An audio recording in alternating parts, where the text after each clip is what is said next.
Di ba kayo ayos ni Aliana?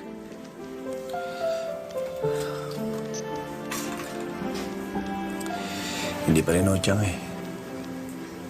Tatingin ko nga ako, parang mas lumalala pa ngayon yung away namin. Huwag kang mag-alala, Cardo.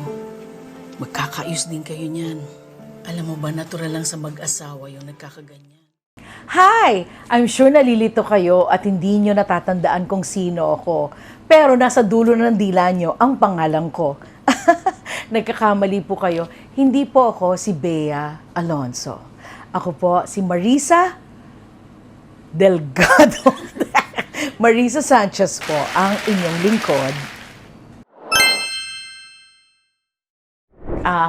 I'm very, very, very, very surviving. I'm very, very surviving and coping up with life. Kasi when I say I'm okay, hindi naman totoong I'm really okay. But it's okay not to be okay sometimes, di ba? But I'm coping and surviving with my life. Way back 1992, I started hosting in Family Cuarto o Cajon. Ito yung nag-impisa na ako ng TV, Limelight, then Valiente. But I started as a dancer. And then I became a singer. So I sing in lounges, hotels, restaurants, bars. And then I went to Japan. That was my first trip. And then nag-theater ako. After theater, yun na. Tsaka ako nag-TV. Family Cuarto o Cajon. Channel 9. I started working at the age of 11. Wow. Acting. I think that's my ultimate love and passion. It's acting. More than anything else. More than being a singer. More than being a comedian. More than being a host. More than being a performer, I think it's acting. I think I'm a lawyer. I think.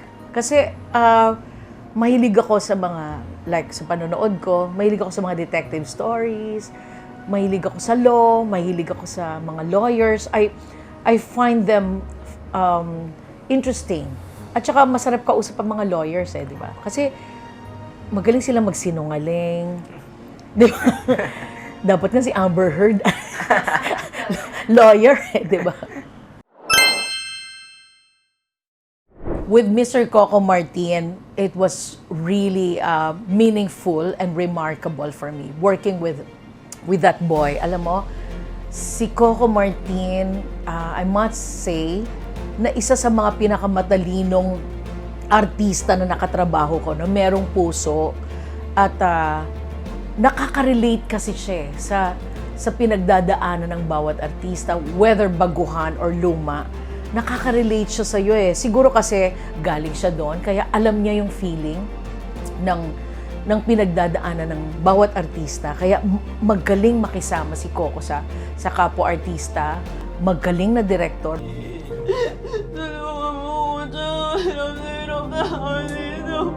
Alice, pasensya ka na. Nandito na ako para silipin ka. Tanggalin mo na. Tanggalin mo na.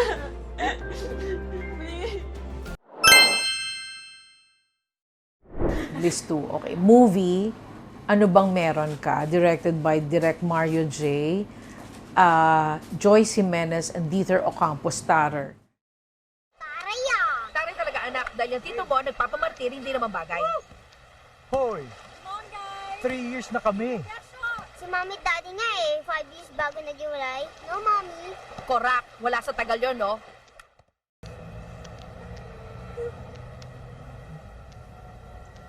Teleserye, Mga Anghel na Walang Langit, Miles Ocampo, Charlene San Pedro, Nash Aguas, Nikki Bagaporo, saka yung pamangkin ni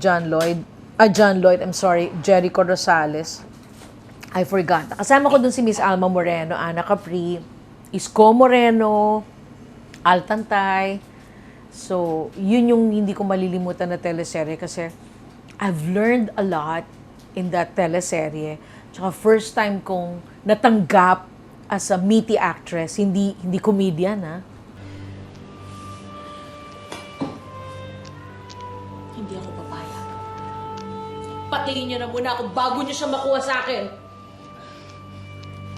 Gigi, sumama ka na sa amin. Di ko pwedeng iwan si Nanay Lucing. As in, actingan talaga. Yung tipong, pag tinuro ni Direk Mario J na, gusto ko, Marisa, lumuluha ka dito pero nagpapatawa ka. Hirap nun. 'Di ba? Gusto ko lumuluha ka, kitang-kita yung luha mo pero pinipilit mong magpatawa. Paano mo gagawin yon, 'di ba? And I made it because of Direk Mario J's direction. Minsan kasi nasa director kaya gumagaling din ang artista eh. It helps a lot if magaling yung director mo. Sa dami ng ginawa ko na hindi ko na matandaan eh. Pero wala na akong matandaan, pero this is what I must say. Every time I do a role in a movie or in a teleserye, I always make it a point that I have to be better than the other one that I did in the past. So, hindi ko na matandaan kung saan ako magaling or hindi. Basta ang alam ko, the best that I could, kailangan ibigay ko ng maganda yung mga pinoportray ko. Nagpapaiyak. Bakit po? I find it fascinating when you cry on a scene, when you're doing something that is make-believe.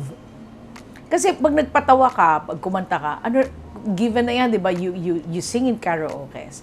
You make people laugh, di ba, as a comedian. But when you make people cry, it's fascinating because it's not real. It's not true. For example, sa eksena, namatay ang nanay mo, hindi naman namatay ang nanay mo, but you have to cry in the scene. So I find it fascinating when you make people cry. Although, it's easier than making people laugh. Kasi ang pinakamahirap talaga to make people laugh. Kasi when you make people laugh, especially on TV, merong take 1, take 2, camera here, camera dyan. So paulit-ulit yung comedy mo.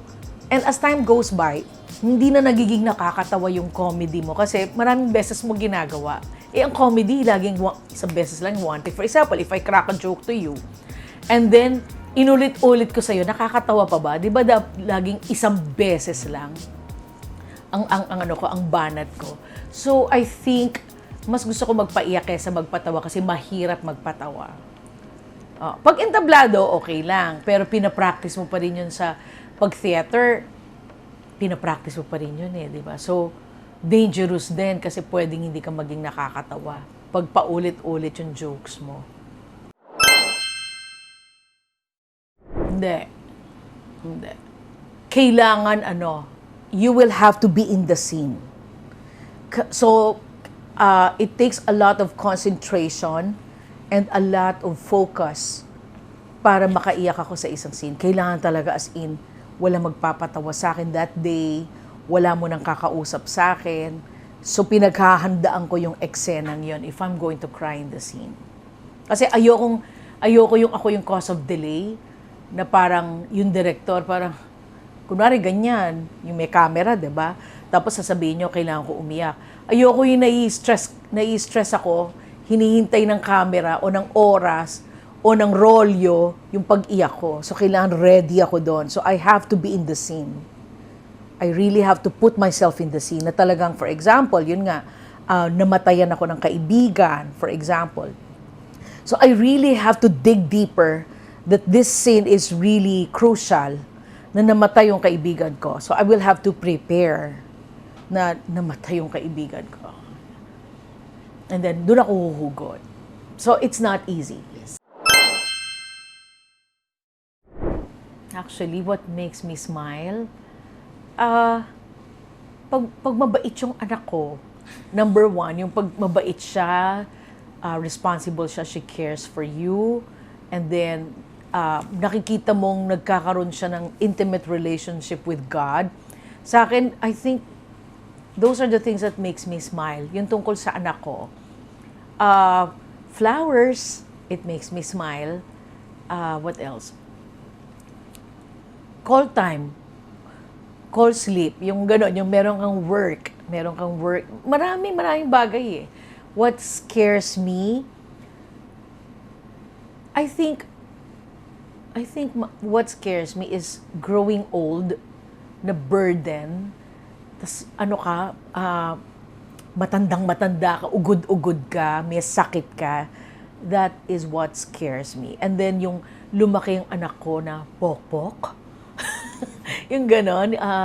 Basta, tapos apart from God siya, tapos mag-alcohol siya, mag-yoyosi, magda-drugs, mapapariwara.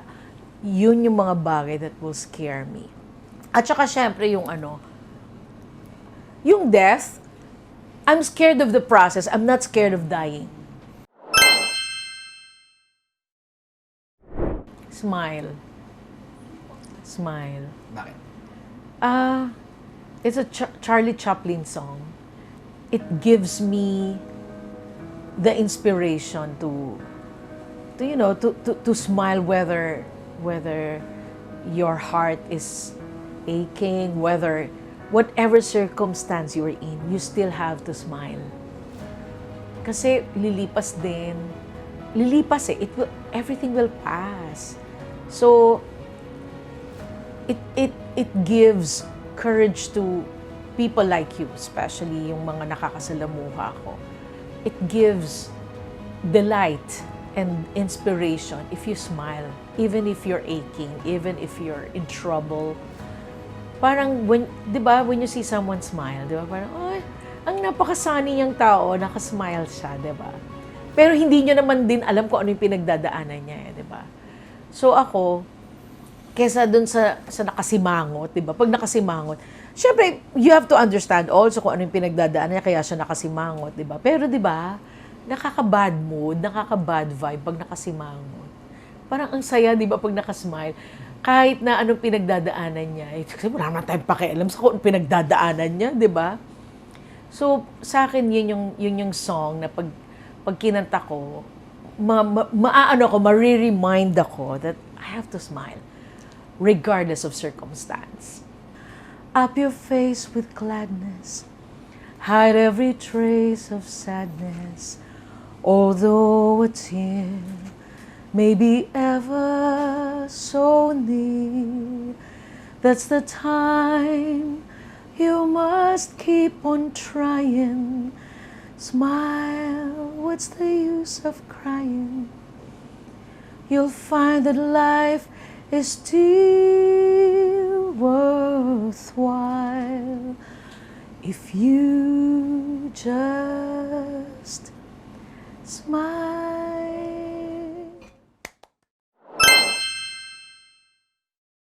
Well, hobby. Siyempre, grocery. I love, nung araw, hindi ko naman gusto ng grocery. Gusto ko nun, gumimik, di ba, party-party, ganyan. But when you grow old, gusto mo na yung anong mabibili mo para sa family mo, sa anak ko. Grocery, I used to play badminton and cooking. I'm trying to learn a lot to cook kasi that's my fallback. I have a lutong ulam online business eh. Saan po namin siya makikita? It's just in my Instagram and my social media account in FB. So whenever there's order, I just post.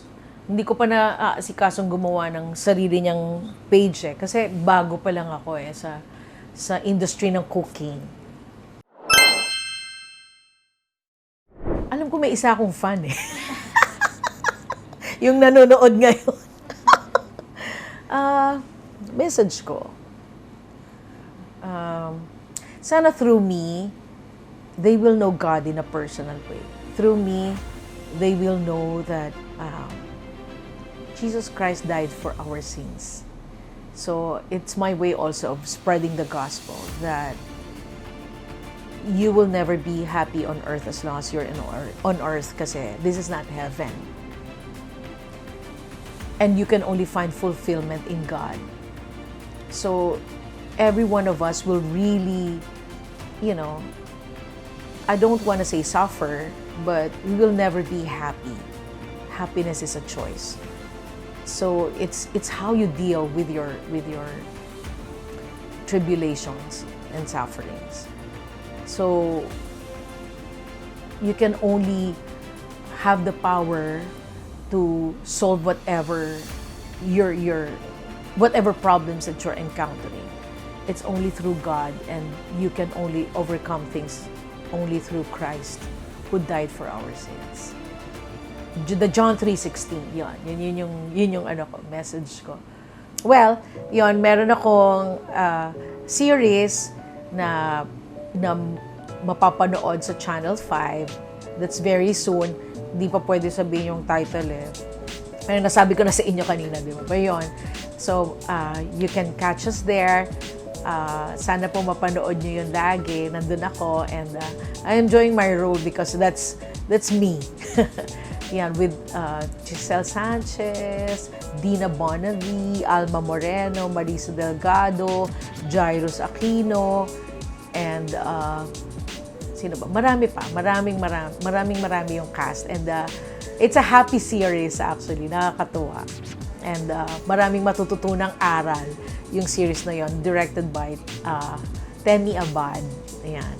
So, yun lang. Gusto kong ma-impart yung sarili ko na maging inspirasyon sa nakakarami. At I wanna be an influencer of